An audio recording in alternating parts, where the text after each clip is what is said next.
Justement, Gaston, aujourd'hui, quel est le thème de ton message lors de cette dernière émission? Bien, on veut parler un peu de ce que sera le monde nouveau. Il y a beaucoup de gens qui aujourd'hui, nous, agissent un peu comme les prophètes de la dernière heure. On entend toutes sortes d'échos. Les gens nous disent toutes sortes de choses, surtout dans ces sectes-là, qui sont fréquents plus que jamais. Et justement, on veut voir quand même ce que la Bible a à nous dire, puisqu'elle nous parle vraiment en termes très, très clairs. Alors, c'est ça qui va être le sujet pour aujourd'hui. Justement, Gaston, qu'est-ce que tu entends par l'expression « monde nouveau » ? Bien, le monde nouveau, c'est justement lorsque le Seigneur va venir sur la terre, Jean-Pierre, et puis qui va établir son règne, où la justice et la paix sera vraiment instaurées. Pour beaucoup de gens, un monde nouveau, c'est ce monde actuel qui devrait s'améliorer, où chaque personne trouvera sa place sous le soleil, où il fera bon vivre. Mais cette idée n'est certes pas conforme avec la Bible sur l'avenir de notre monde, ni en fait ce qu'on peut voir aujourd'hui dans le monde. Le Seigneur nous avertit que dans les derniers temps, il y aura des temps difficiles. Et j'aimerais vous inviter justement à une première lecture, un passage qu'on trouve dans l'épître de Timothée. Deuxième épître de Timothée, chapitre 3, et les 5 premiers versets. Et nous allons lire ensemble. « Sache que dans les derniers jours, il y aura des temps difficiles, car les hommes seront égoïstes, amis de l'argent, fanfarons, hautains, blasphémateurs, rebelles à leurs parents, ingrats, irréligieux, insensibles, déloyaux, calomniateurs, intempérants, cruels, ennemis des gens de bien, traîtres, emportés, enflés d'orgueil, aimant le plaisir plus que Dieu, ayant l'apparence de la piété, mais reniant ce qui en fait la force. » Vous savez, toutes ces caractéristiques des derniers temps se voient aujourd'hui. Elles sont présentes aujourd'hui avec nous. En fait, tout ce qu'on voit à la télévision, les reportages aujourd'hui qui nous sont présentés, présentent justement ce qui se passe, puis ça va justement, c'est comme on lit ce paragraphe, c'est comme si on lit la première page de nos journaux, de nos hebdos. Tout l'enseignement prophétique de la Bible nous laisse voir que les derniers temps seront des jours sombres, remplis de violence, de mécontentement, de haine, justement parce que le plus grand nombre abandonneront la foi pour se tourner vers le plaisir et les convoitises mondaines. Est-ce qu'on peut penser que la période que nous vivons présentement est vraiment cette période que la Bible appelle les derniers temps? Est-ce qu'on a des certitudes à ce niveau-là? Oui, Jean-Pierre, je le crois, parce que c'est vraiment conforme avec ce qu'on retrouve dans l'enseignement de la parole. Oui, la Bible prédit sur ce qui doit accompagner, en fait, des caractéristiques qui doivent accompagner les derniers temps. Puis ça se voit aujourd'hui de nos jours dans le monde, dans nos villes, dans nos villages, puis même nos campagnes. Selon la Bible, les choses iront de mal en pire. Le Seigneur de nous dire ce qui arriva du temps de Noé arrivera de même à l'avènement du Fils de l'homme. Et justement, je veux citer et lire avec vous cette portion de la parole où le Seigneur nous avertit en termes très, très clairs. Puis c'est dans l'Évangile de Matthieu, le chapitre 24, le verset 37 et 39. Et justement, on va le lire ensemble. « Ce qui arriva du temps de Noé arrivera de même à l'avènement du Fils de l'homme. Car dans les jours qui précédèrent le déluge, les hommes mangeaient, buvaient, se mariaient et mariaient leurs enfants, jusqu'au jour où Noé entra dans l'arche. Et ils ne se doutèrent de rien, jusqu'à ce que le déluge vienne et les emporta tous. Il en sera de même à l'avènement du Fils de l'homme. » Alors, voyez-vous, les gens, le Seigneur de nous avertir, les gens ne se doutèrent de rien jusqu'au jour où Noé entra dans l'arche. Et puis là, Dieu a fait éclater ses jugements sur la terre. Il est clair que ces paroles mêmes du Seigneur que notre monde actuel est voué au jugement de Dieu. Je ne parle pas ici du jugement dernier, où chaque personne, sauf les croyants, devront rendre compte à Dieu pour ce qu'ils auront fait durant leur vie, mais des jugements que Dieu versera sur la terre, sur les peuples, les nations qui seront sous la domination à ce moment-là de l'Antichrist des derniers temps. Et cela avant et enfin en vue d'établir son règne sur la terre, c'est-à-dire le règne de justice, le règne du Seigneur sur la terre. Gaston, est-ce qu'on devrait attendre un signe quelconque qui nous démontrerait que le décompte là, a commencé à l'horloge de Dieu concernant cette période? Non, on n'a pas à attendre un signe spécial. Il y a bien sûr les caractéristiques, comme nous dit, comme on l'a vu, et puis comme on l'a lu ensemble, les caractéristiques des derniers temps qui se voient à l'œil lorsqu'on écoute les nouvelles puis on voit tout ce qui se passe dans le monde. Mais on n'a pas de besoin d'un signe spécifique, c'est-à-dire pour le retour du Seigneur. Il y a bien sûr les caractéristiques, comme je viens de le dire, puis, mais on n'a pas de besoin d'un signe avant-coureur. Et je crois qu'on pourrait quand même parler de ces caractéristiques, parce que le Seigneur nous a parlé du figuier. En fait, c'est Israël qui est retourné dans son pays après plus de 2400 ans. Et ça, c'est un des caractéristiques des derniers temps. Puis il y a aussi l'Union des Nations Unies, le système numérique par ordinateur qui va contrôler tout le monde. Ça va être le système de l'Antéchrist des derniers temps où chacun devra avoir son numéro pour acheter, pour vendre, pour enfin fonctionner dans ce système. Bien, tout est prêt pour ça aujourd'hui. Il y a aussi cet esprit d'apostasie qui prend de l'ampleur partout dans le monde, où les gens nient les vérités fondamentales de Dieu. On nie Dieu, on nie le diable, on nie à peu près toutes ces vérités que nous retrouvons dans la Bible. Mais ce qui doit déclencher les événements de la dernière heure, c'est le retour du Seigneur pour ses rachetés. Avant que Dieu verse ses jugements sur ce monde de violence, de méchanceté, le Seigneur vient chercher les siens, ceux qui sont sauvés par la grâce. Parce que l'Église, elle est composée de gens qui sont sauvés par la grâce, qui sont nés de nouveau. Ceux qui composent la véritable Église, telle que le Seigneur nous a avertis. Ce qui arriva du temps de Noé arrivera de même à la fin. Avant que Dieu verse ses jugements avec le déluge ou sur le monde, vous savez, du temps de Noé, il fit entrer Noé et sa famille dans l'arche pour les mettre à l'abri. Plus tard, lorsque Dieu fit périr Sodome et Gomorrhe avec le feu du ciel, il fit sortir Lot et sa famille avant de faire pleuvoir sur le monde.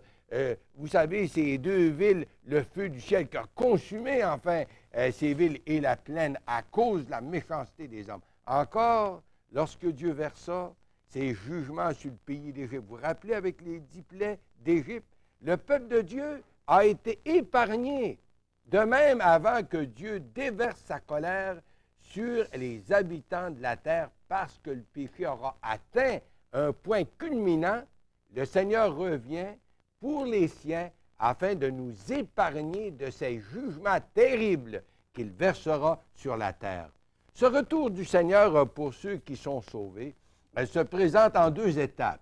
La première étant lorsque le Seigneur appelle auprès de lui les croyants qui disparaîtront de ce monde. Et je vais justement lire dans quelques moments ce passage qui nous démontre cette grande vérité. Puis la deuxième étape de son avènement suivra, et puis c'est cette période de jugement que Dieu verse sur la terre et qui prendra fin avec la venue du Seigneur en gloire. Et puis, c'est lui qui va mettre fin au règne de l'Antéchrist. Puis justement, pour démontrer, où il y a un texte qui nous parle de ça en termes assez clairs, c'est dans la deuxième épître de Paul aux Thessaloniques, et puis c'est le premier chapitre, puis là, nous allons lire ensemble le verset 7 jusqu'au verset 10. Et là, nous lisons, « Lorsque le Seigneur Jésus apparaîtra du ciel avec les anges de sa puissance, au milieu d'une flamme de feu pour punir ceux qui ne connaissent pas Dieu et ceux qui n'obéissent pas à l'Évangile de notre Seigneur Jésus. Ils auront pour châtiment une ruine éternelle, loin de la face du Seigneur et de la gloire de sa force. Lorsqu'il viendra en ce jour-là pour être glorifié dans ses saints et admiré dans tous ceux qui auront cru. Et notre témoignage auprès de vous a été cru. C'est alors que le Seigneur établira son règne de paix et de justice sur la terre. Ce sera le monde nouveau. Est-ce qu'il y a, Gaston, un passage de la Bible qui justement nous parle de ce monde nouveau?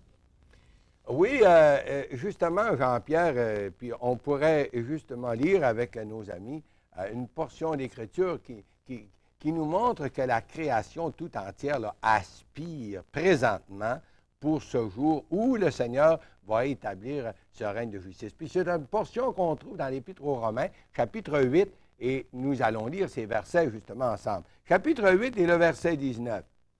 Ainsi la création attend-elle avec un ardent désir la révélation des fils de Dieu, car la création a été soumise à la vanité, non de son gré, mais à cause de celui qui l'y a soumise, avec l'espérance qu'elle aussi sera affranchie de la servitude de la corruption, du péché présentement, là, pour avoir part à la liberté de la gloire des enfants de Dieu. Or, nous avons que jusqu'à ce jour, la création tout entière soupire et souffre les douleurs de l'enfantement, et ce n'est pas elle seulement, mais nous aussi qui avons les prémices de l'Esprit, nous soupirons en nous-mêmes en attendant l'adoption, la rédemption de notre corps.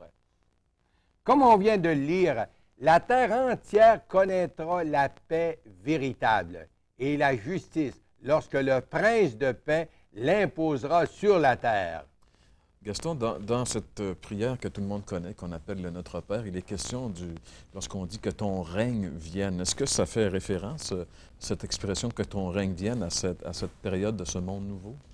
Oui, c'est sûr que ton règne vienne, que ta volonté soit faite sur la terre comme au ciel. C'est sûr que la terre entière va jouir de cette liberté. Et puis, c'est justement ce qu'on vient de lire. En effet, la terre entière sera libérée de la servitude et la corruption pour avoir part à la liberté de la gloire des enfants de Dieu. Justement, ces enfants de Dieu dont il est question ici, à quoi cette expression fait-elle référence? Bien d'abord, Jean-Pierre, le temps nous manque pour entrer dans tous ces détails. Mais cependant, j'aimerais bien souligner certaines vérités qui nous touchent là, à ce moment présent, en vue justement de ce qui s'en vient. Là. Puis au verset 23, comme on a lu, et c'est dit, on a remarqué que la création tout entière souffre et soupire dans l'attente de ce grand jour et la paix, où la paix sera vraiment instaurée. Nous aussi, nous avons les prémices de l'Esprit, c'est ce qu'on a lu ensemble.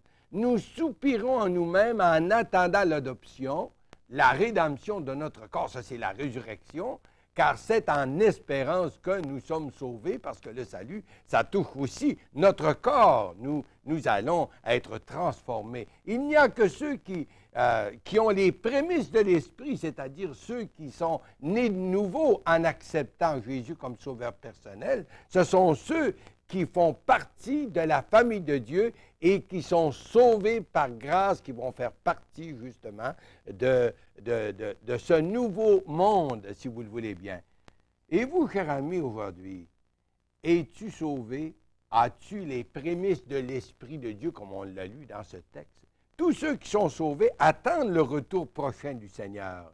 Jésus, avant de quitter cette terre, nous a laissé cette promesse, cette belle promesse. Puis tout le monde la connaît, ça se trouve dans Jean 14, cette belle promesse, ces belles paroles du Seigneur, où il dit aux siens, il y a plusieurs demeures dans la maison de mon Père. Si cela n'était pas, je vous l'aurais dit, je m'en vais vous préparer une place. Et lorsque je m'en serai allé, que je vous aurai préparé une place, je reviendrai et je vous prendrai avec moi, afin que là où je suis, vous y soyez, vous aussi. Quelle belle promesse. De façon pratique, comment cette promesse-là va-t-elle se réaliser? Bien, Et justement, pour répondre à ça, en terminant, Jean-Pierre, j'aimerais qu'on lise ce passage, puis justement, on invite nos amis à suivre avec nous ces belles promesses, parce que ça, c'est des promesses, ça va se réaliser concrètement. La première épître de Paul aux Thessaloniciens, chapitre 4 et le verset 15 au verset 18, ça dit ceci. « Voici en effet ce que nous vous déclarons d'après la parole du Seigneur. Nous, les vivants, restés pour l'avènement du Seigneur, nous ne dévancerons pas ceux qui sont décédés, ou c'est-à-dire qui sont morts, car le Seigneur lui-même a un signal donné à la voix d'un archange et au son de la trompette de Dieu. Descendra du ciel et les morts en Christ seulement, oui, ressusciteront premièrement. Ensuite, nous, les vivants qui serons restés, nous serons tous ensemble enlevés avec eux sur les nuées à la rencontre du Seigneur dans les airs. Et ainsi, nous serons toujours avec le Seigneur. Consolez-vous donc les uns les autres par ces paroles. Ceux qui sont morts dans le Seigneur ressusciteront premièrement. Ensuite, nous, les vivants, ceux qui sont sauvés par la grâce de Dieu, qui seront restés, nous serons tous ensemble enlevés avec eux sur les nuées à la rencontre du Seigneur. Pour être toujours avec le Seigneur. Si j'ai bien compris, Gaston, c'est uniquement pour ceux qui vont être sauvés, nés de nouveau. Mais que va-t-il arriver avec les autres qui ont négligé ce si grand salut? Ah oui, c'est vrai ça. Hein? Selon la parole de Dieu, Dieu leur envoie un esprit d'égarement pour qu'ils croient au mensonge parce qu'ils n'ont pas reçu l'amour de la vérité pour être sauvés. On dit ça dans la deuxième épître aux Thessaloniciens. Ils s'identifieront à l'Antéchrist des derniers temps qui dominera le monde justement avant que le Seigneur vienne dans sa deuxième étape pour rétablir ce règne de 1000 ans. C'est sur ce système que Dieu déversera son ardente colère. La terre connaîtra les pires cataclysmes de son histoire. Le Seigneur de nous rappeler, parlant de son événement, soyez prêts, vous ne savez ni le jour ni l'heure. Et si le Seigneur devrait revenir cette année, ou encore cette semaine, ou même aujourd'hui, seriez-vous de ceux qui iraient à sa rencontre? N'oublions pas, il revient d'abord pour les siens, pour les prendre auprès de lui. Êtes-vous parmi les siens? Ceux qui l'aiment, ceux qui l'attendent, ceux qui sont sauvés? Oui, le Seigneur veut que vous soyez prêts. Vous n'avez qu'à l'accepter. Pourquoi pas le faire aujourd'hui? Vous tournez vers le Seigneur et dire, Seigneur, moi, je veux être prête pour ton retour. Et je veux maintenant t'accepter. Je veux te confier ma vie. Pourquoi pas le faire aujourd'hui? Le prendre au mot et accepter Jésus comme votre Sauveur et le Seigneur de votre vie.